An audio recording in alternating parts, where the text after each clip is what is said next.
In the shadows of history, some tales aren't written in ink, but in fire and blood. This is the story of a great city, said to be impenetrable, that was burned to ash, the city of Troy.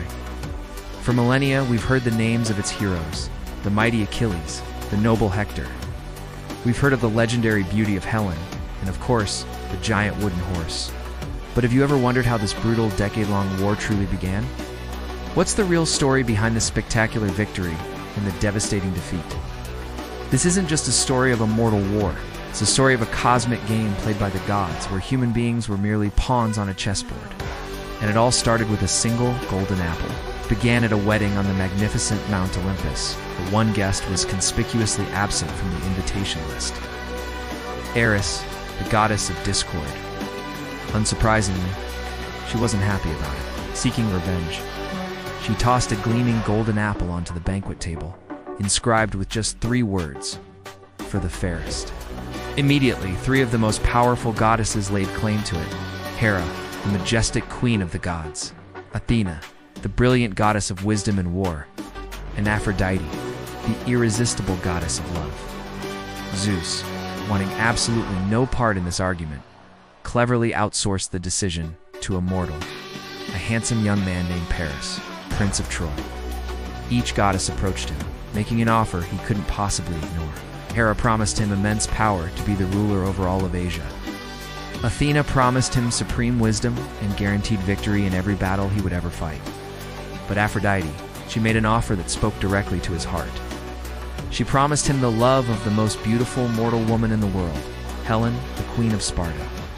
Paris, a young man driven by passion, chose Aphrodite. He won the love of Helen, but in doing so, he unknowingly planted the seeds for his city's destruction. With the goddess's divine help, Paris sailed to Sparta, and together, he and Helen fled back to Troy. When her husband, King Menelaus, discovered she was gone, his fury was absolute. He invoked an ancient oath that bound all the Greek kings to his cause. 1,000 ships were launched. The war was now inevitable. The Greeks landed on the shores of Troy, a vast army ready for battle. But the city was protected by immense, seemingly unbreakable walls, and defended by their greatest commander, Prince Hector. He wasn't just a warrior. He was a husband, a father, and the living shield of his people. The war dragged on. 9 bloody, grueling years passed in a bitter stalemate. But the true story of this war, the one that turned the tide, revolves around one man, Achilles, demigod, the son of a goddess. He was the greatest warrior who had ever lived. On the battlefield, he was simply unbeatable. But his famous heel was not his only weakness. His greatest weakness was his pride. When Agamemnon, the commander of the Greek armies, publicly insulted him and stole his prize of war, a captive woman named Brise's Achilles' fury erupted. He felt disrespected, dishonored. In a fit of rage, he withdrew himself and his men from the fight. Without their champion, the Greeks were slaughtered, pushed back to the sea, on the very brink of defeat.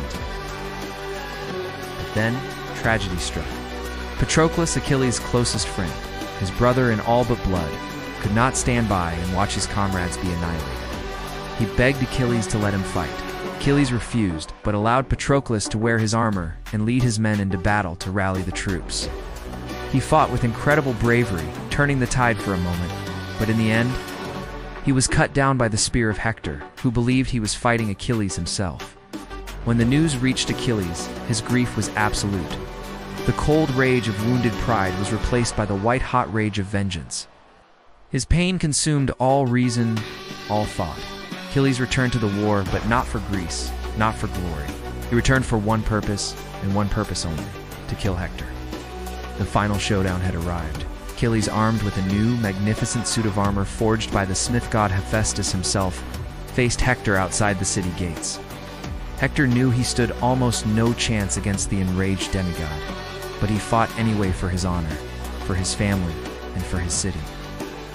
It was a duel of titans, a clash that shook the very earth. But in the end, Achilles' divine spear found its mark. Hector fell, but Achilles' rage was still not satisfied. His grief had twisted him into something monstrous.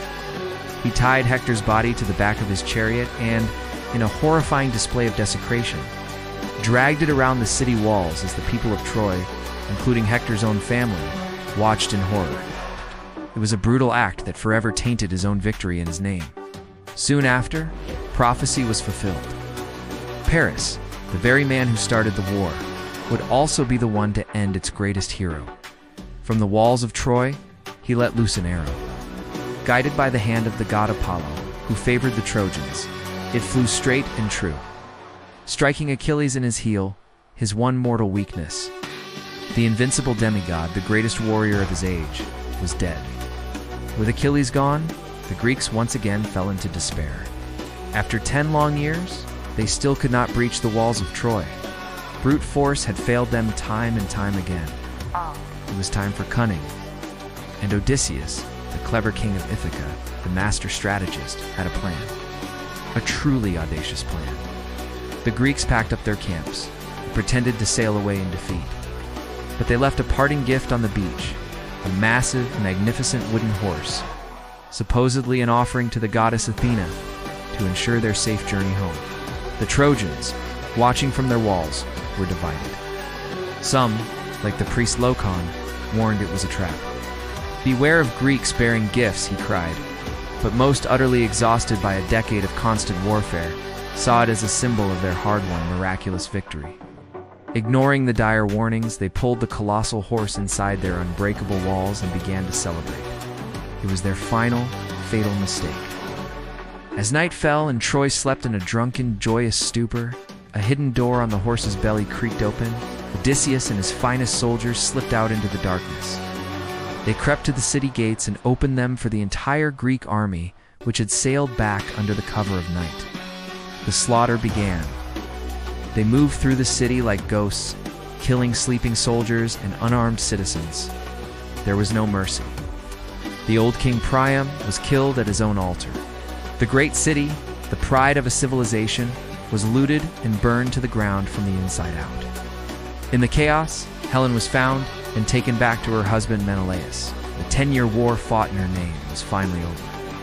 The smoldering ashes of Troy taught the world a bitter lesson, that the pride of one man can doom a nation. The petty games of the gods bring nothing but tragedy to mortals. Sometimes the strongest walls don't fall to force from without, but to deception let in from within. So, when you look back, who was the true hero of this story? Achilles, the great warrior, blinded by his own rage. Hector, the noble protector who fought bravely but ultimately failed. Or was it Odysseus, the victor who won not through strength but through a lie? Perhaps this epic story has no real heroes, only victims caught in a web of fate, pride, and divine intervention.